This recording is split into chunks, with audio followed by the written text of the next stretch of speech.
लेकिन जैसे बिहार में 40 लाखों का ज्यादा आदमी को नाम निकाल दिया और बंगाल में भी करने वाला है, अगर करेगा तो घेराव कर्मसूची करेंगे, पूरा घेराव होगा, पूरा आंदोलन होगा, हम नाम काटने नहीं देंगे। पूरी तरह से एसआईआर पर जो करने की कोशिश की जा रही है, ये सोची समझी सुनियोजित साजिश है वोट काटने की।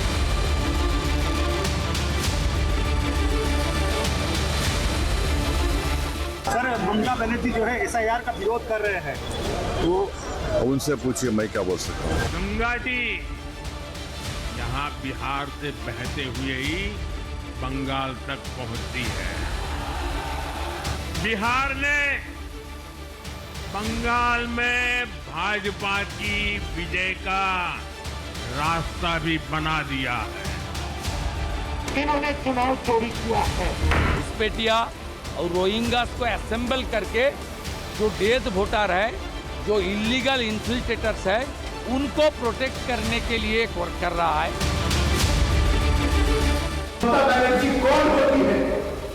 इस संविधान के प्रोसेस के बीच में आने वाली वो कौन होती है? संवैधानिक प्रक्रिया में व्यवधान बचने वाली वो कौन होती है? आम नागरिक को उनके मताधिकार से वंचित करने वाली वो कौन होती है?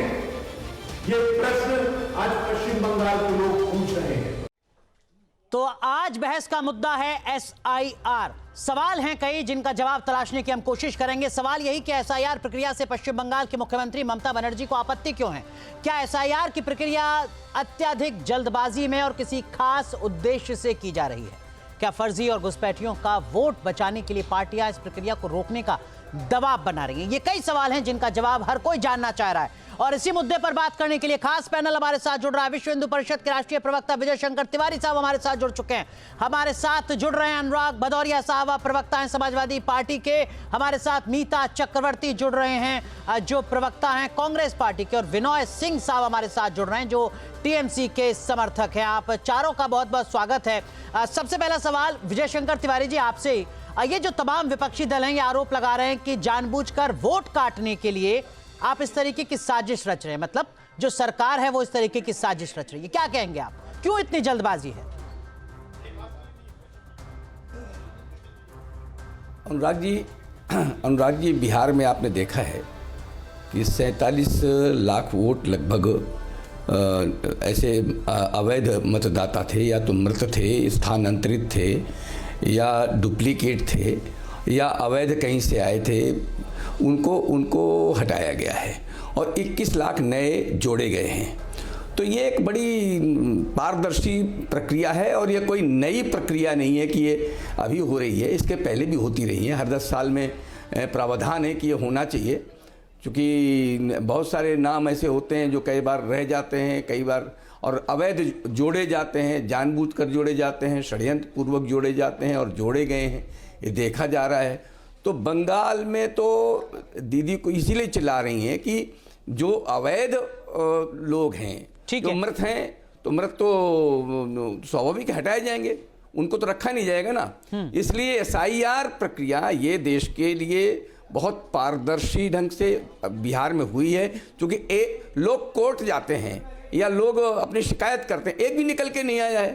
तो दीदी की यही चिंता है कि अब आगे क्या होगा, क्योंकि जिनको ला करके बसाया है अवैध रूप से, वो नाम हटेंगे तो उनकी। विनोद सिंह साहब आप जवाब दीजिएगा, मैं आऊंगा आपके पास, लेकिन उससे पहले गोपाल कृष्ण अग्रवाल जी भी हमारे साथ जुड़ चुके हैं, भारतीय जनता पार्टी के प्रवक्ता। लेकिन सवाल अनुराग भदौरिया आपसे।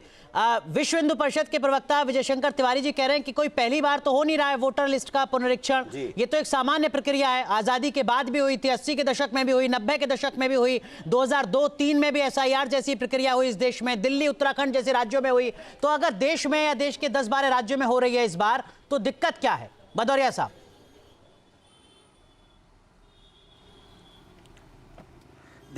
देखिए शायद उनको थोड़ा सा ज्ञान का अभाव है।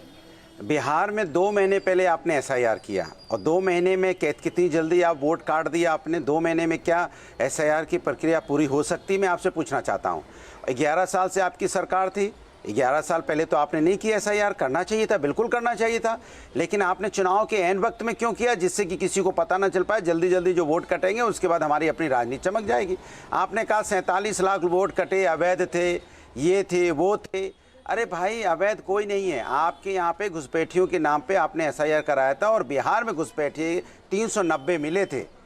तो 390 थे जिसमें 200 नेपाली थे, 210 नेपाली थे और 76 करीब बांग्लादेशी थे जी। चलिए एक बात हुई। दूसरी बात, आप जो बिहार में जो उत्तर प्रदेश में वहाँ एसआईआर हो रहा है उसका हालत देखिए क्या है।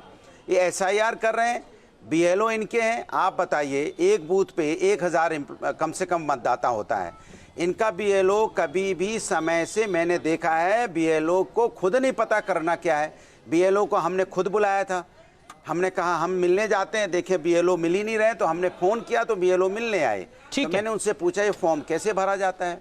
अरे साहब बीएलओ को नहीं पता है फॉर्म कैसे भरा जाता है। जिस बीएलओ को ये नहीं पता है फॉर्म कैसे भरा जाता है, वो आम आदमी का फॉर्म कैसे भर पाएगा। एक बात। दूसरी बात, आपने जो समय बीएलओ को दिया है कि 1 महीने के अंदर में आपको पूरा 6 दिसंबर तक बना के दे देना है, तो क्या ये संभव है? बीएलओ 3 बार आपके घर जा सकता है, 1 बार तो आ नहीं पा रहा, 3 बार कैसे चला जाएगा? फिर तीसरी बात, आपने जो आप फिर हमसे बोलते हो कि आप बीएलए आप अपॉइंट कीजिए, पार्टी के लोग जाके अपॉइंट करें। पार्टी के लोग करेंगे तो आपका जो फीडिंग है, जहां फीड होता है कंप्यूटर पे, वहां पे तो आपने आदि बैठाए हैं। तो क्या जो कंप्यूटर पे फीड हो रहा है वो फीड करने वाला? ठीक है भदौरिया साहब, एक एक करके। विजय शंकर तिवारी साहब, मैं बाकी पैनलिस्ट के पास जाऊंगा, लेकिन उससे पहले चूंकि सवाल आपने खड़ा किया था और अनुराग भदौरिया आप ही से पूछ रहे हैं, वो कह रहे हैं कि बिहार में 76 अवैध बांग्लादेशी मिले, घुसपैठिए मिले, जो अनुराग भदौरिया का आंकड़ा है। ये क्या 76 लोगों के लिए बिहार में एसआईआर हुआ था क्या? और पूरा का पूरा जब मैकेनिज्म ही पॉलिटिकल मोटिवेटेड है, तो कैसे आप उम्मीद कर रहे हैं कि सब कुछ सही होगा? अनुराग भदौरिया ये सवाल खड़ा कर रहे हैं, वो कह रहे हैं बीएलओ को जानकारी नहीं है। अनुराग जी ये अपनी बात अनुराग भदौरिया जी अपनी बात को स्वयं कह रहे हैं, तो इसका मतलब है कि अवैध बांग्लादेशियों के लिए नहीं किया जा रहा है। ये जो सुनिश्चित प्रक्रिया है उसके आधार पर किया जा रहा है। ये भदौरिया जी यही सरकार है जो आज 37 किलोमीटर पर डे सड़क बना रही है। ये सरकार वही जो सारे देश के अकाउंट्स खुलवा दी, जो बाकी सरकारों ने 60 साल में नहीं खुलवा पाई। तो सरकार की दक्षता और एक्सपर्टनेस और सक्रियता, इसके लिए तो श्रेय दिया जाना चाहिए। भदौरिया जी, तो चूंकि आप विपक्ष में हैं, आपको प्रश्न उठाना है, उठाना चाहिए, और जहां भी कमी दिखाई पड़े वो बात करनी चाहिए। देखिए, तो वो तो आपका अधिकार है। बीएलओ की कर रहे हैं, जी वो बात पर किलोमीटर पे चले गए। उन्होंने करके दिखा दिया, एक भी व्यक्ति अनुराग जी सड़क पे नहीं आया, और जो 2-4 नाम लिए गए वो वापस सड़क पे आकर उन्होंने कहा कि हमारा नाम गलत बोला गया है, हमारे वोट हैं। विजय शंकर जी, अनुराग भदौरिया कह रहे हैं आपने उनके सवाल का जवाब नहीं दिया। विश्वसनीयता अगर आपको अपनी बनानी है तो सच के आधार पर बात करिए। वो कह रहे हैं आप बातों को घुमा रहे हैं। देखिए उनसे पूछ रहे हैं आम। अरे आपके उनसे बात दे रहा हूं। सुनिए, उनसे पूछ रहे हैं 2 महीने में कैसे कर दिया? मैंने पूछा बीएलओ आपका समय से आ नहीं रहा, बीएलओ आपको पता नहीं फॉर्म कैसे भरा जाता है, उससे मैंने पूछा। सुनिए तो, अरे सुनिए सर अनुराग जी, अरे सुनिए, अब हम आपको बता रहे ना, अरे हम आपकी तरह ऐसे नहीं बोल रहे, हम आपको एविडेंस के साथ। अरे रुकिए, लेकिन मैं वो बात, अरे आपकी बात सुनिए, मेरी बात सुन रहा हूँ कि आप सुन लीजिए ना। अच्छा, मैं भी एविडेंस के साथ बात कर रहा हूं, अपनी बात मैं भी एविडेंस के साथ कर रहा हूं। ठीक है, इनको रोको तो। ठीक है, अनुराग भदौरिया अपनी बात संक्षेप में करिए, फिर मैं बाकी पैनलिस्ट के पास जाऊंगा। ठीक है, अनुराग भदौरिया अपनी बात कंप्लीट कीजिए। सकते थे क्या? ठीक है तिवारी जी, ठीक है भदौरिया साहब। देखिए, मेरा इनसे सीधा सा सवाल था कि बीएलओ को यही नहीं पता है कि फॉर्म कौन सा भरना है, ऊपर वाला भरना है। अगर ऊपर वाला भर दो, मैंने पूछा और मैंने बाकायदा उससे बात की, उसको मैंने पूछा कहाँ हो, तो कह रहा है घर पे हूँ। समय हो रहा था 11 बजे सुबह का। मैंने कहा कितने बजे आप निकलोगे घर से? बोले सर वो हम 1 बजे तक आएंगे। और वो लायरप्पा में जब मैंने बहुत तेज उसको बोला तो 1 बजे वो अपना हेलमेट लगा के लेकिन हो सकता है आपका व्यक्तिगत अनुभव अच्छा ना रहा अनुराग भदौरिया साहब। हम जब आपको पता है मैं थोड़ी मेरे बात तो सुन लीजिए। व्यक्तिगत अनुभव की बात, बीएलओ की बात हो रही है, व्यक्तिगत अनुभव की बात नहीं हो रही है। बीएलओ समय पे है नहीं, बीएलओ के पास समय नहीं, बीएलओ को पता नहीं भरना क्या है। इसके मतलब कोई साजिश चल रही है, लास्ट में अपने हिसाब से भर के और कंप्यूटर में फिट कर देंगे। ठीक है, बहुत संक्षेप में विजय शंकर तिवारी जी, बहुत संक्षेप में मैं बाकी पहले इसका रुख करूंगा। बीएलओ को आप पढ़ा लिखा के उनको विजय शंकर जी बहुत संक्षेप में क्या फॉर्म भरना है, आपका रिएक्शन। हम बीएलओ की बात कर रहे हैं, आप पर किलोमीटर की बात कर रहे हैं। अनुराग जी केवल विजय शंकर जी। भदौरिया जी एंड कंपनी जो है झूठ का पुलंदा लेकर के आती है और बाद में उसमें एक भी सच्चाई नहीं आती है। देश को गुमराह करना इनका काम है और ये देश जानता है, इसीलिए इनकी विश्वसनीयता समाज में जो है उतनी स्वीकारता होती है। बिहार में एक बात उनको समय दिया गया कि जिनका वोट कटा है वो सामने आवे। कितने लोग आए आपके पास? बीएलओ नहीं भर सकता था, बीएलओ ने फॉर्म नहीं भरा, ये नहीं हुआ। हमारे साथ कांग्रेस पार्टी की मीता चक्रवर्ती हैं। ठीक है तिवारी जी, माफ कीजिए, मैं बाकी पैनलिस्ट को भी शामिल करता हूं। अनुराग गुदरिया, एक मिनट। मीता चक्रवर्ती, जो बात यहां पर विजय शंकर तिवारी साहब उठा रहे हैं वो वैलिड पॉइंट है। वो कह रहे हैं कि अगर बिहार में लोगों के गलत तरीके से नाम कटे तो अब तो चुनाव हो गया, नई सरकार बन गई, शपथ हो गई, मंत्री परिषद की शपथ हो गई, अब तो आप बता दीजिए ना कि ये लोग हैं, देखिए इनका नाम गलत तरीके से कट गया, आप एक डेटा अपना जारी कर दीजिए। कुछ है नहीं इसका मतलब आपके पास बताने के लिए? वो कह रहे हैं ये है कि हरियाणा इलेक्शन हुए, महाराष्ट्र हुए या कर्नाटका, ऐसा तो नहीं है कि हमने गलतियां नहीं दिखाए और हमने डेटा पॉइंटर्स और केस स्टडीज दिए हैं, और एक भी केस स्टडी और एक भी डेटा की क्वालिटी के ऊपर अब तक ईसीआई से कोई जवाब नहीं आया। कैसे बैंगलोर में एक 1 बेडरूम फ्लैट में 80 लोग वोटर्स रजिस्टर्ड थे, कैसे एक मैक्सिकन मॉडल की तस्वीर 22 बार हरियाणा वोटर लिस्ट में आता है। ये सारे प्रमाण जो है राहुल गांधी जी ने प्रेस कॉन्फ्रेंस करके सारे पब्लिक डोमेन में रखे हैं। मैडम एसआईआर से यही तो करेक्शन होगा ना। उसके खिलाफ कोई भी रिबाटल अभी तक इलेक्शन कमीशन ऑफ इंडिया से नहीं आया है, नंबर 1। नंबर 2, हम लोग एसआईआर के खिलाफत नहीं कर रहे। इंडिपेंडेंट इंडिया में, जैसे आप पहले भी बोल चुके हो, कि काफी बार एसआईआर हो चुका है, पर एसआईआर जो पहले होता था एक एक्सटेंसिव प्रोसेस है, सालों लगता था एसआईआर प्रोसेस को कंप्लीट करने में। वेस्ट बंगाल जैसे इतनी बड़ी स्टेट में जो बहुत ही डेंसली पॉपुलेटेड है, वो ऐसे स्टेट में आप सिर्फ 2 महीने दे रहे हो। इसका मेन ऑब्जेक्टिव क्या है कि आप और भी फेक और डुप्लीकेट वोटर्स इंक्लूड करोगे और जो वैलिड वोटर्स है उसको आप बाहर कर दोगे? ठीक है। Voter list Gopal Krishna Agarwal, Congress party के प्रवक्ता के जो पॉइंट हैं वो आप सुन रहे हैं, आप जवाब दीजिए। वो कह रहे हैं कि जो काम 2002-2003 में एक लंबी अवधि में हुआ था, जिसमें सालों लगे थे, वो आप 2 महीने में निपटा रहे हैं। आपकी पॉलिटिकल इंटेंशन पर सवाल है।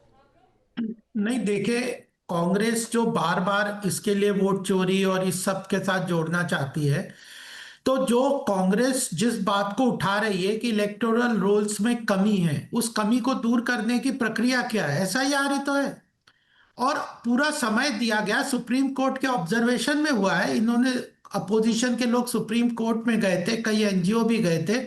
सुप्रीम कोर्ट ने जो सजेशंस दिए इलेक्शन कमीशन को, वो इंप्लीमेंट भी कर दिया। आधार कार्ड उन्होंने कहा इसको इंक्लूड कर लो, तो इलेक्शन कमीशन ने उसको इंक्लूड कर लिया।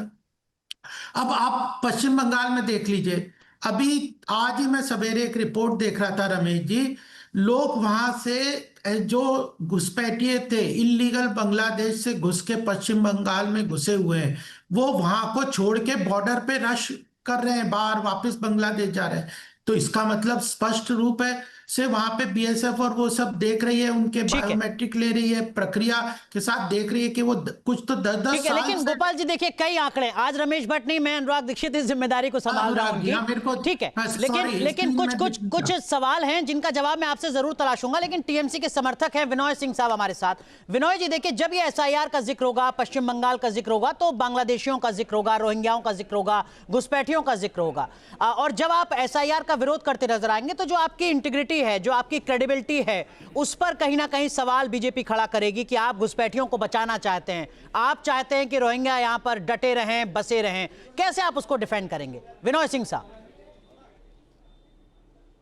देखिए, बात स्पष्ट है, एसआईआर से किसी को परहेज नहीं है और किसी को आपत्ति नहीं है, मगर सवाल सबसे बड़ा अहम यह है कि एसआईआर को, मतदाता सूची को दुरुस्त रूप से तैयार करने के लिए जो पर्याप्त समय चाहिए, जो अतीत में हुआ है 2002 या उसके पहले भी, वह पर्याप्त समय अभी पश्चिम बंगाल में नहीं है, क्योंकि कुछ ही महीनों बाद यहाँ चुनाव होने वाले हैं विधानसभा। नहीं, वो तो बिहार का मॉडल है ना सिंह साहब, बिहार में भी तो ऐसे ही हुआ, कुछ ही समय था, वहां भी हो गया चुनाव, कोई आपत्ति नहीं दर्ज हुई अभी तक। बिना पर्याप्त समय के किसी भी चीज को दुरुस्त रूप से समाप्त करना या जो है सो अपने आप में या ठीक नहीं, ये कंस्ट्रक्टिव सजेशन है या ये एसआईआर को टालने की कोशिश है?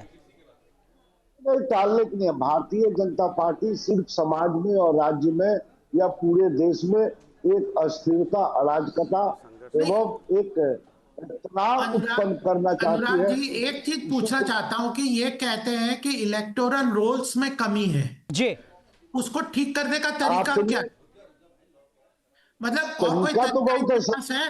ठीक है, वैलिड पॉइंट। अनुराग भदौरिया जवाब दीजिए। जो सवाल यहां पर गोपाल अग्रवाल खड़ा कर रहे हैं वो कह रहे हैं कि भाई अगर आपको भी लग रहा है, जैसे कांग्रेस की प्रवक्ता है, उन्होंने बताया कि देखो हमने तो पूरी प्रेजेंटेशन दी, एक घर में 500 वोट 80 वोट कहीं कुछ नहीं हुआ, आप कैसे दुरुस्त करेंगे उस वोटर लिस्ट को? एसआईआर के जरिए ही तो करेंगे ना, या कोई और विकल्प है? अनुराग भदौरिया। बिल्कुल आपकी बात से मैं पूरी तरह सहमत हूं कि एसआईआर के माध्यम से ही करेंगे, लेकिन एसआईआर में ट्रांसपेरेंसी कैसे लेके आएंगे, उसको कैसे, मैंने आपको क्या बताया कि आप 1 महीने 1.5 महीने के अंदर में या 2 महीने 1.25 महीने के अंदर में एसआईआर कंप्लीट कर देना चाहते हैं। रुकिए, मैं आपके बीच में नहीं बोला, सुनिए ना मेरी बात, ये कैसी डिबेट कर रहे हैं आप? आपके बीच में नहीं बोला, मेरी बात सुन लीजिए, आप जवाब दे दीजिएगा। मैंने आपसे बोला कि आप 2 महीने के अंदर में एसआईआर कंप्लीट करना चाहते हैं। उत्तर प्रदेश की बात करें, उत्तर प्रदेश में अभी मतदाता सूची है, 24-25 करोड़ उत्तर प्रदेश में लोग हैं। आप कह रहे हैं कि बीएलओ 3 बार घर जाएगा, तो मैंने आपको पॉइंट गिनाया, बीएलओ को ही नहीं पता है फॉर्म क्या भरना है। मैंने जब ऊपर का फॉर्म भरा, ऊपर का कॉलम, मैंने कहा 2003 का भरें, तो कह रहे 2003 का भरो या मत भरो, यहाँ पे बिना भरे चल जाएगा। तो सवाल ये हो रहा है कि किस तरह की क्या कर रहे हो आप लोग? मैं डिबेट करने बैठा हूँ, आप लोग मजाक कर रहे हो क्या डिबेट में? क्या वाकई बीएलओ चाह रहा है, चीजों को समझ रहा है? भदौरिया साहब, मुझे बाकी पैनलिस्ट को भी शामिल कर रहा है, आप अपनी बात कंप्लीट कीजिए। जी आऊंगा गोपाल जी आपके पास। भदौरिया साहब, नहीं 10 सेकंड, बात पूरी नहीं हुई, थोड़ा डिस्टर्ब हो रहा था, बात पूरी नहीं हुई। बोलिए। अरे बात पूरी हो जाए। मैंने कहा कि हाँ, इन्होंने 2 महीने का बीएलओ को टाइम दिया। अब 2 महीने में बीएलओ कैसे, आप बताइए, उत्तर प्रदेश के अंदर में गांव में जाके, घर घर जाके 3 बार कैसे जा सकता है? क्या ये संभव है?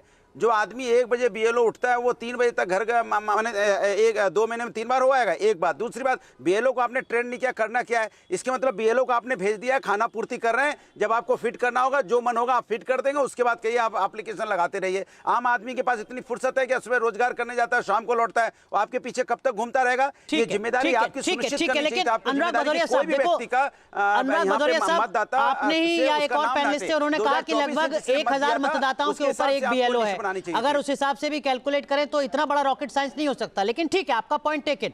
गोपाल कृष्ण अग्रवाल साहब, बिहार में हमने एसआईआर देखा, पूरे बिहार में जो मतदाताओं के नाम कटे उनकी औसत दर थी लगभग 5.9%, लेकिन सीमांचल के इलाके में जो वोटर लिस्ट में नाम कटे उनकी लिस्ट जो रफ्तार थी, उनकी जो दर थी वो थी 7.7%। मतलब पूरे बिहार के मुकाबले सीमांचल के इलाके में ज्यादा लोगों के नाम काटे गए वोटर लिस्ट से एसआईआर में, जहां मुस्लिम आबादी लगभग 48% है।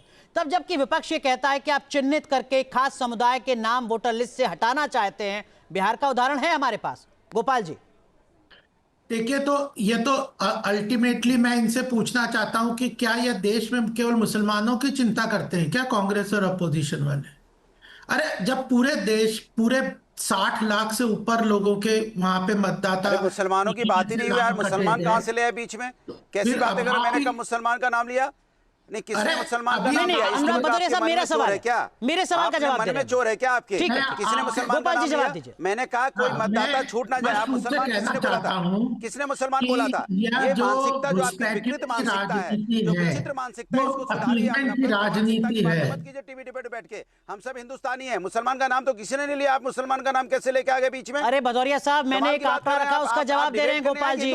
ठीक है, जवाब देने दीजिए। जवाब, अरे सर जवाब तो देने दीजिए। गोपाल जी कंप्लीट आपके इंटेंशन पर जो सवाल खड़ा होता है। गोपाल कृष्ण अग्रवाल के अंदर में नफरत की राजनीति को जन्म देना। सबसे पहली बात मैं ये कहना चाहता हूँ कि एसआईआर होना बहुत जरूरी है। घुसपैठियों का अभी देखो, अल्टीमेट चुप तो रहो, ठीक है, जो अल्टीमेटली कौन तय करेगा? ये अनुराग भदौरिया तय करेंगे या राहुल गांधी तय करेंगे? आप बेकार की बातें करेंगे बैठ के यहाँ पे। नहीं, आप जाति धर्म की बात करने लगेंगे तो हमें टोकना पड़ेगा, मेरी मजबूरी हो जाती है, क्योंकि मैं एक सच्चा हिंदुस्तानी हूं। केवल गोपाल राष्ट्रभक्त होते हैं और राष्ट्र की बात। भदौरिया साहब, अभी आप सलाह दे रहे थे कि मैं नहीं बोल रहा था आपके बीच में, अब आप सबके बीच में बोल रहे हैं। 1 मिनट भदौरिया साहब, आपके सवाल का जवाब ही नहीं दे रहे, वो आपको रेस्पॉन्ड नहीं कर रहे हैं। गोपाल अग्रवाल, देखिए, मैं स्पष्ट रूप से यह कहना चाहता हूं कि सुप्रीम कौन तय करेगा कि किसका नाम गलत कटा या नहीं कटा? हमारा संविधान राहुल गांधी है क्या? ये कांग्रेस है क्या? तो फिर वो बात में पूरी तरह से फेलियर इनकी होती है। दूसरी बात, अगर इनको कुछ ऑब्जेक्शन है तो हमारे पास एक कानूनी प्रक्रिया है, जुडिशरी है, उसके अंदर कर भी इन्होंने अप्लाई किया, उन्होंने कुछ सजेशन दिए, उनको मान लिया। उसके बाद उन्होंने कहा कि आप कह रहे हो कि फेक नाम का की बजाय जेन्युइन नाम काट दिए, तो उन्होंने कहा आप एग्जाम्पल दो। 10% ही मांगे थे, कुछ ही मांगे थे, कोई भी नहीं दिया। तो अब उसके बाद वो हरियाणा की बात करने लगे, कर्नाटक की बात करने। हम तो खुद कह रहे हैं कि इलेक्टोरल रोल्स में कई तरह की कमियां हो गई, खामियां हो गई, इलेक्शन कमीशन खुद कह रहा है, तो उसको ठीक करने की प्रक्रिया है। उसके अंदर भी प्रक्रिया के अंतर्गत अभी कौन लेकिन मीता चक्रवर्ती, एक आरोप जो भारतीय जनता पार्टी और उनके समर्थक लगाते हैं आप पर और आपकी पार्टी के नेता पर, वो ये कि ये विरोध के लिए विरोध है और ये सेलेक्टिव अप्रोच है। हर राज्य में जहां पर विधानसभा चुनाव आने वाला होता है, राहुल गांधी और कांग्रेस पार्टी एक नए मुद्दे के साथ आ जाती है, कभी जातिगत आरक्षण, कभी कुछ और अब ये एक नया मुद्दा है SIR का विरोध। क्या ये वाकई वही सेलेक्टिव अप्रोच है?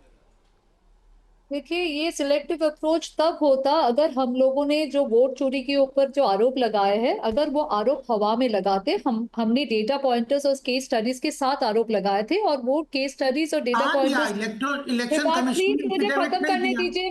मैंने आपको इंटरप्ट नहीं किया, please extend the same courtesy to me. किसको दिए आपने डेटा? बस ये पूछ रहे हैं। हमारी वेस्ट बंगाल में जो इलेक्शंस 2026 मई तक होने वाला है वेस्ट बंगाल में, ये तो सबको पता था। तो इलेक्शन कमीशन ऑफ इंडिया क्यों नवंबर 2025 तक इंतजार करते रहे SIR शुरू करने के लिए?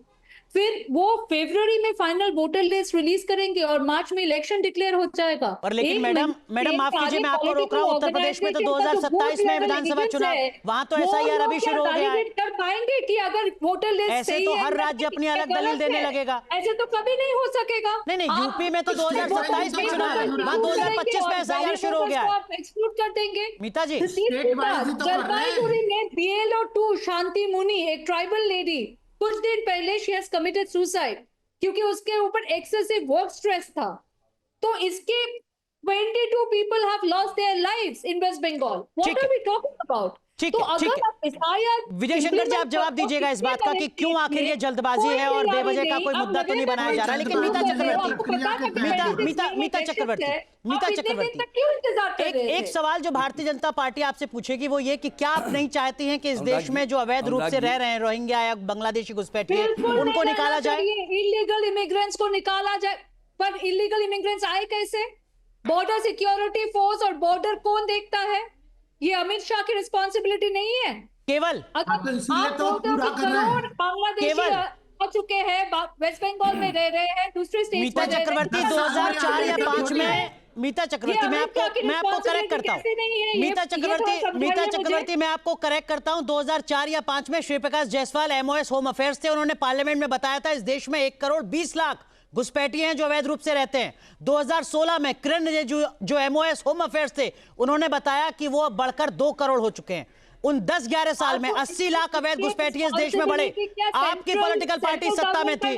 अगर पिछले 60 साल में इस देश में 1.25 करोड़ घुसपैठिए आए और केवल 10 साल में 80 लाख बढ़ गए, किसकी अकाउंटेबिलिटी होगी? अमित शाह की? क्यों नहीं? 2004 से 2014 की पार्लियामेंट में आंकड़ा है। अभी आपके मंत्री ने दिया है। बॉर्डर इतना पोरस है और लोग घुस रहे हैं और मैडम आपकी सरकार थी तब के ऊपर एक्सेस कर रहे हैं, तो उसका रिस्पांसिबिलिटी अमित शाह को क्यों नहीं होगा?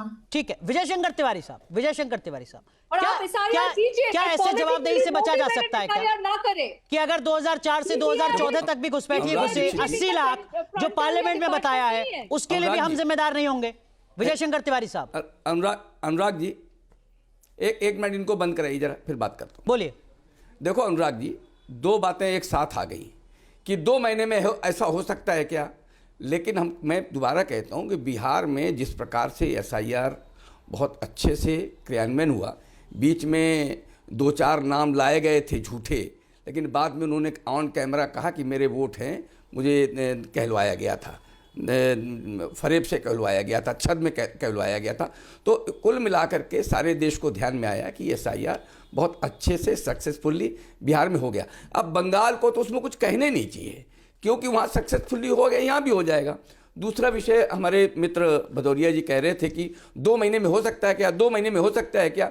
तो यहाँ तो जैसे आपने भी कहा 27 में चुनाव है, आपकी बात मान करके उन्होंने 2 महीने नहीं, ज़्यादा समय ले लिया गया ताकि ये भी प्रश्न न उठे कि 2 महीने में क्या हो सकता है। तीसरी बात कि बंगाल से जो एक पीठ में लाद कर बोरे वगैरह और सीमा की तरफ जा रहे हैं और क्यों भाग रहे हैं वो, ये कारण क्या है? अगर अवैध नहीं थे या SIR का अगर उनके ऊपर भय नहीं होता तो कभी सीमा पर अपने बांग्लादेश जाने के लिए तैयार बैठे थे क्या? जाते क्या?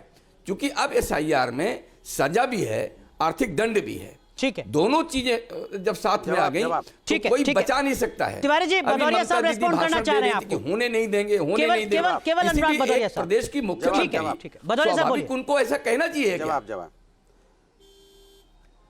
अच्छा, देखिए जिस बात की बात कर रहे हैं हमारे साथी, मैं उसका एग्जांपल दे दूं। उत्तर प्रदेश के अंदर नगर निगम में 90% एम्प्लॉय इन्होंने कॉन्ट्रैक्ट पे असम से बुला के रख दिए हैं। 6 साल पहले अभी मैंने कहा ना, बारिश हो रही थी, एक दिन सुबह में एक चाय की दुकान पे गया करीब 6 बजे, तो मैंने देखा जो कूड़ा उठाते हैं, जो गाड़ियां होती हैं, उसके ड्राइवर और कर्मचारी, मैं उनसे बात करने लगा तो उनकी आवाज़ से पता चला कि वो असमी है। तो मैंने कहा असम से यहाँ कैसे आए? बोले हम लोगों को यहाँ कॉन्ट्रैक्ट पे रखा गया, कॉन्ट्रैक्टर भी उत्तर प्रदेश का नहीं, बाहर का है। और उसके बाद फिर मैंने देखा, अभी जब SIR की बात हुई तो मेयर साहब उनका पेपर चेक करने भी परसों पहुंची, तो मैंने कहा कॉन्ट्रैक्ट भी आप देते हो, असम से आपने यहां बुलाया है, चुनाव के वक्त आप इनको भगाओगे, फिर कहोगे देखो घुसपैठिए थे, अब जा रहे हैं, वीडियो दिखाओगे भगाता हुआ। माने बुलाओ भी आप, बसाओ भी आप, चुनाव के टाइम भगा के माहौल भी आप बनाओ। मतलब कमाल कर रहे हो भाई, आपकी सरकार है वहां पे, आपने कॉन्ट्रैक्टर को कॉन्ट्रैक्ट दिया है, आपकी नजरों के सामने असम के लोग आए हुए हैं और फिर आप उनको बांग्लादेशी बता के भगाओगे। ये आपकी मानसिकता है क्या? ये छोड़ दीजिए। ये जो आप मीडिया के साथ, ये जो सोशल मीडिया के साथ ये जो माहौल बनाते हो ना, देखिए सब जा रहे हैं। ठीक है, पॉइंट टेकन अनुराग भदौरिया। विजय शंकर तिवारी साहब बहुत संक्षेप में रिस्पॉन्ड कीजिए। काम नहीं दिया क्यों आपने? लखनऊ के लोगों को काम नहीं दिया क्यों? उनका काम आपने छीना यहाँ पे, बताइए क्यों काम छीना आपने वहां पे लखनऊ के लोगों का? अनुराग दीक्षित जी, मुझे बार-बार ये बोलना पड़ रहा है। अनुराग दीक्षित जी, ये छोटी-छोटी बातों पर कोर्ट चले जाते हैं। तीस्ता सीतलवाड़ को लेके इन्हीं जैसे के वकील चले जाते हैं। तो सहज अपने अगर वोट कटते हैं तो ऐसे लोगों को कोर्ट नहीं जा सकते क्या? आप जो इतनी बड़ी बातें जा इसलिए नहीं सकते क्योंकि इनकी बात में सच्चाई नहीं है। अभी एक मनगढ़ंत बढ़िया सी एक स्टोरी बनाई, उन्होंने कहानी बताई कि एक BLO मिला और वो लिख नहीं पाता था, हमने देखा, हमने उसको बोला और वो लोगों को सुना दिया। सुनिए अनुराग जी, सुनिए वो आपकी मनगढ़ंत कहानी जो है अब ध्यान समाज को आ गया है कि जो आपने झूठ बोला वो झूठ दूसरे दिन सामने आ गया पब्लिक के, तो पब्लिक आपकी बातों पर विश्वास नहीं करती है। अनुराग जी, थोड़ी सच्ची बातें लाइए, कुछ आधारवानी बातें लाइए। ठीक है, लेकिन मैं जरा स्क्रीन पर गोपाल कृष्ण अग्रवाल साहब को लाना चाहूंगा। गोपाल जी, आप लगातार जब SIR का समर्थन करते हैं तो आप कहते हैं कि देखिए SIR की प्रक्रिया के जरिए हम जो अवैध बांग्लादेशी हैं, घुसपैठी हैं, उनको बाहर निकालेंगे। आपकी सरकार के 4 साल के आंकड़े हैं जो बताते हैं कि आपने 1822 लोगों को 4 साल में डिपोर्ट किया है जो इलीगल यहां पर रह रहे थे इलीगल तरीके से। अगर आप उस तरीके से कैलकुलेट करें 2 करोड़ अवैध बांग्लादेशी घुसपैठियों के आंकड़ों को, तो 40,000 साल लगेंगे आपको इस देश से अवैध घुसपैठियों को निकालने में। मानव सभ्यता का इतिहास 5,000 साल का है सर, आप जिस रफ्तार से चल रहे हैं उसमें 40,000 साल लगा देंगे। ये क्या सिर्फ कहने के लिए कह रहे हैं क्या इतने सालों से आप कि मुद्दा हमें बनाए रखना है, खत्म नहीं करना है? नहीं अनुराग जी, मैं स्पष्ट कर दूं, केवल बांग्लादेशी घुसपैठियों की बात नहीं है। बताइए। देखिए, पहली बात मैं कहना चाहता हूँ, केवल बांग्लादेशी घुसपैठियों को हटाने के लिए SIR की बात नहीं। माने आप ये माहौल बनाते हो, सरकार आपकी है, बॉर्डर फोर्स आपकी है। लेकिन गोपाल जी, अनुराग भदौरिया एक मिनट, भदौरिया साहब एक मिनट, आपने अब तक एक मिनट, गोपाल कृष्ण अग्रवाल साहब, 2014 में 989, 2015 में 474, 2016 में 308, 2017 में केवल 51, 1822 लोगों को केवल आप डिपोर्ट कर पाए 4 साल में। हाँ तो सुन लो ना, 2 करोड़ लोग हैं आपके मुताबिक। हाँ मैं बता दूं, देखो केवल घुसपैठियों को बाहर निकालना बात क्या सुन लिया। दूसरी बात ये महत्वपूर्ण है कि में कई तरह के और 20 लाख लोग ऐसे थे जिनके 1822 सुन लिया, डेथ हो चुकी है। आप इतने सालों में कई 1822 से लोग निकाल पाए आप। माइग्रेट हो चुके हैं। ये हालत है आपकी। भदौरिया जी का यही इसका आदत मतलब है, आप सिर्फ चुनाव के लिए माहौल बनाते हो। भदौरिया साहब सुन लेते आपको हैं। कुछ नहीं करना है, खाली घुसपैठिए के नाम पे माहौल बनाना है। आप पश्चिम बंगाल में चुनाव तो पश्चिम बंगाल में घुसपैठिए याद आ गए, झारखंड में चुनाव था तो झारखंड में घुसपैठिए आ गए थे, बिहार में चुनाव तो बिहार में घुसपैठिए आ गए थे, आप पश्चिम बंगाल में घुसपैठिए आ गए। आप अभी कह रहे थे कि मैं नहीं बोल रहा था आपके बीच में, मैंने बोला नगर अब आप सुन तो लीजिए निगम बाहर भगाओगे, कहोगे गोपाल यहाँ जी पे को सुन लीजिए। घुसपैठिए थे, मतलब मुद्दों पे चुनाव नहीं लड़ोगे। नहीं गोपाल जी, भदौरिया साहब केवल गोपाल जी बोलिए। देखिए 7 अरे लाख गोपाल लोग जी ऐसे झूठ बोल थे। रहे हैं, क्या करें गोपाल जी का? बोलिए जो गोपाल जी 7 बोलिए। लाख लोग ऐसे थे जो कि जिनकी डेथ हो गई है। कितने लोग थे जो माइग्रेट हो गए थे, कितने लोग थे जिनके डुप्लीकेट वोटर्स थे। तो एसआईआर की प्रक्रिया केवल घुसपैठियों को बाहर करना नहीं है, इलेक्टोरल रोल्स को एफिशिएंट, कई लोग और कई 14-15 लाख लोगों के नए वोट भी बने उस एसआईआर की प्रक्रिया में। तो पूरी इलेक्टोरल रोल्स को उसके बाद भी कमियां रह जाती है। लेकिन जो बुनियादी सवाल है, इसलिए मीता चक्रवर्ती, विनोद जी मैं आपके पास भी आऊंगा, लेकिन मीता चक्रवर्ती, अगर एसआईआर का मूल आधार जो उसका बेसिक पॉइंट है वो अवैध बांग्लादेशी हैं और उनके डिपोर्ट की जो प्रोसेस है वो बहुत स्लो है, तो क्या आपको लगता है कि ये सिर्फ सिंबॉलिक है? इलेक्टोरल रोल को ठीक करना है अनुराग जी, ठीक है। मूल आधार इलेक्टोरल रोल को ठीक करना है। एसआईआर का आधार सिटीजनशिप रिस्पॉन्सिबिलिटी सिलेक्ट करना नहीं है, ये नहीं है, रॉन्ग इलेक्टोरल वोट्स बना लिए, वोटर आईडी ये इलेक्टोरल वोटर लिस्ट को ठीक करना है, इसका मूल आधार। हम लोग एसआईआर का खिलाफत नहीं कर रहे, हम लोग पॉलिटिकली मोटिवेटेड एसआईआर का खिलाफत कर रहे हैं। हम लोग इलेक्शन कमीशन ऑफ इंडिया के ऊपर जितने सारे सब्जेक्ट आए हैं, हम प्लीज इंटरप्ट ना करें, आप प्लीज इंटरप्ट ना करें। गोपाल जी सुन लीजिए, अब सुन लीजिए, मैं किसी को नहीं इंटरप्ट कर रही हूँ ना। तो हम लोग एसआईआर का खिलाफत नहीं कर रहे। अब इस ईसीआई को तो पता था कि 2026 मई तक इलेक्शंस होना है वेस्ट बंगाल में, तो नवंबर 14 तक क्यों इंतजार कर रहे थे? अभी फरवरी में वोटर लिस्ट इशू करेंगे और 1 महीने में इलेक्शन डिक्लेयर हो जाएंगे। इतनी बड़ी स्टेट में जहां पर 294 असेंबली कॉन्स्टिट्यूएंसीज है, 42 लोकसभा कॉन्स्टिट्यूएंसीज है, 1 महीने में इतने करोड़ वोटर्स का वोटर लिस्ट वैलिडेट करना कि फेक डुप्लीकेट एंट्रीज आए हैं या नहीं, या फिर सारे लोग हैं क्या नहीं जो वैलिड वोटर्स है, ठीक है, क्या संभव होगा? लेकिन बिहार का मॉडल है मैडम, वो कह रहे हैं कि बिहार में हमने कर दिखाया, और स्टेट वाइज कर रहे हैं, कोई नेशनल लेवल पे। और लेकिन विनोद सिंह साहब, जब देखिए आप या कांग्रेस पार्टी एसआईआर का विरोध करेंगी तो भारतीय जनता पार्टी ये कहेगी कि टीएमसी का हाथ अवैध बांग्लादेशियों के साथ, इसलिए एसआईआर का विरोध हो रहा है। क्या जवाब देंगे आप? आप कहेंगे कि नहीं साहब 2 महीने में नहीं हो सकता, वो कहेंगे हमने बिहार में कर दिखाया। अपीजमेंट का भी है। विनोद सिंह साहब, भदौरिया साहब लाइट ऑन करा लीजिए आप अपनी। विनोद सिंह साहब एक मिनट, गोपाल जी 1 मिनट, आपने तो रिपोर्ट किया, केवल विनोद सिंह, खड़ा कर रहे हैं कि मैडम प्लीज, विनोद सिंह साहब बात तो बोलूंगा।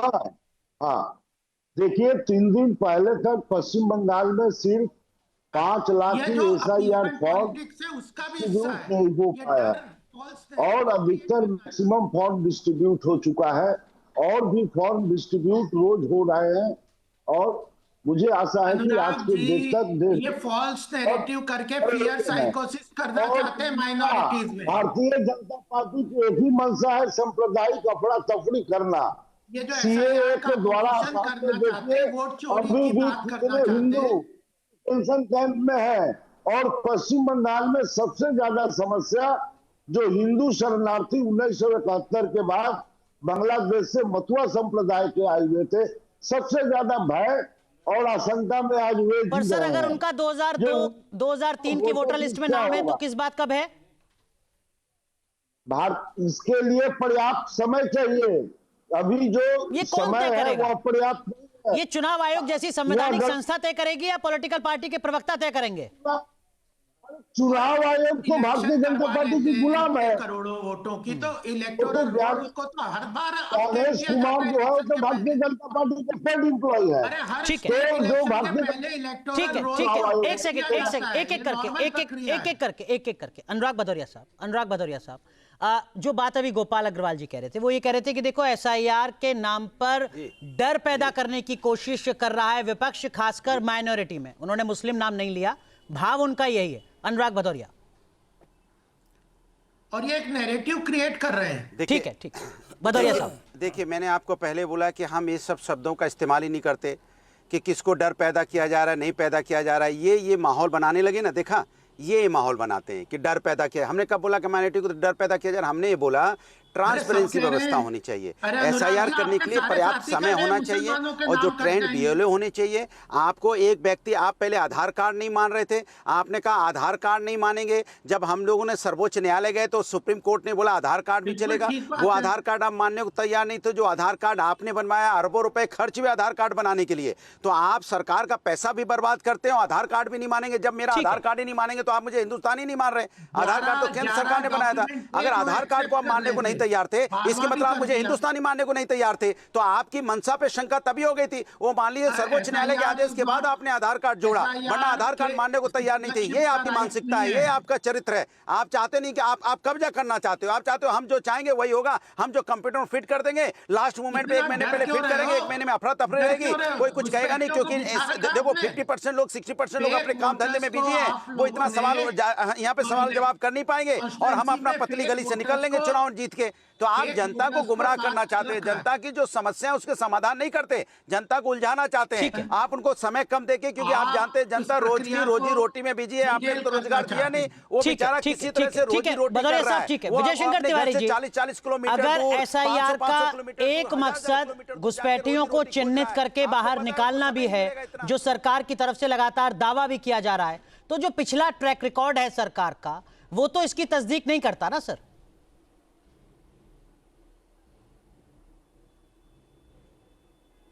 देखो, मैं तो ये कहता हूँ अनुराग जी कि अवैध घुसपैठिया भले ही इसके बहाने ही सामने आए, कम से कम बाहर तो जाएंगे। और दूसरी बात, अभी एक चर्चा हो रही थी, भारत में रहना और भारत का नागरिक होना दोनों अलग बात है। 12वें क्षेत्र में 12वें, लेकिन तिवारी जी देखिए, आप इन मुद्दों पर बेबाकी से अपनी बात रखते हैं। एक मिनट विनोद जी, एक मिनट। तिवारी साहब, आप इन तमाम मुद्दों पर बेबाकी से अपनी बात रखते हैं। बिहार में 7.5 करोड़ वोटर थे, बिहार में 7.5 करोड़ वोटर थे, और जैसा भदौरिया साहब कह रहे हैं कि 76-75 वहां पर अवैध घुसपैठिए चिन्हित हुए। बस केवल 7.5 करोड़ वोटर जिस राज्य में है, वहां पर 75 सिर्फ अवैध बांग्लादेशी रह रहे हैं, तब जबकि पूरे देश में 2 करोड़ हैं। आपको लगता है बिहार में सिर्फ 70-75 बांग्लादेशी रह रहे होंगे, जब पूरे देश में 2 करोड़ हैं? और अगर 75 से ज्यादा रह रहे होंगे तो क्या एसआईआर की प्रक्रिया सफल रही बिहार में? तिवारी जी, नहीं, एसआईआर के बाद में अनुराग जी, विनोद जी एक सेकंड, आंकड़ा केवल विजय शंकर तिवारी जी, इसलिए उसमें मैं भी, अनुराग जी क्या कहते हैं उसका कोई बहुत बड़ा फर्क नहीं पड़ता है। एक मिनट जरा देखो, अनुराग जी क्या डाटा देते हैं, क्या देते हैं, मैंने वो आंकड़ा देखा नहीं है, इसलिए उस पर मैं भी क्वेश्चन नहीं करूंगा। लेकिन अभी एक विषय सामने आया कि चुनाव आयोग तो भारतीय जनता पार्टी की गुलाम है, ईडी भारतीय जनता पार्टी की गुलाम है, इनकम टैक्स डिपार्टमेंट इनका गुलाम है। तो ये जितना जहां जहां जो भी देश को पारदर्शी बनाने के लिए काम करेगा वो सब भाजपा का गुलाम है। लेकिन ये सेना को भी नहीं छोड़ रहे। अभी युद्ध में, अभी जो सारा हो रहा था सिंदूर ऑपरेशन, तो भारत का जो सेना है वो कहती थी कि भारत का एक भी विमान नहीं गिरा। लेकिन ये पूरा का पूरा ट्रंप क्या कहते हैं कि विषयांतर नहीं होते हैं सर, विषयांतर नहीं होते हैं। लेकिन मीता चक्रवर्ती, एसआईआर जो इस देश में पहले भी होता रहा है, की मानते हैं, आजादी के बाद हुआ, 80 में हुआ, 90 में हुआ, 2002 में हुआ, वो अगर एक बार फिर हो रहा है तो ये विरोध के लिए विरोध तो नहीं होना चाहिए ना, सिंबॉलिक अपोजिशन नहीं होनी चाहिए। ये केवल विरोध के लिए विरोध है अनुराग जी, केवल विरोध के लिए विरोध है, कोई इसके अलावा कोई कारण नहीं है, केवल इनको विरोध करना है, हर काम में विरोध करना है। इंस्ट्रक्शन से प्लीज सवाल मेरे लिए था ना। जी मीता जी, केवल मीता जी। तो हम लोग तो खिलाफत नहीं कर रहे, हम लोग बोल रहे हैं कि प्रॉपर टाइमलाइन से कीजिए। नंबर 1, टाइमलाइन एक्सपैंड कीजिए। नंबर 2, हमने कुछ सजेशंस दिए हैं पहले भी, जैसे आधार कार्ड लिंक नहीं था, पर सुप्रीम कोर्ट की इंस्ट्रक्शन से अभी आधार कार्ड को लिंक किया गया है। सो हमने कुछ सजेशंस दिए हैं, और भी कुछ पेंडिंग सजेशंस है। हम टाइमलाइन को एक्सपैंड करना चाहते हैं, हम प्रॉपर वैलिडेशन चाहते हैं। आखिरी 10 सेकंड, क्या बंगाल में एसआईआर से स्थितियां सुधरेंगी या हालात जस के तस रहेंगे? भदौरिया साहब,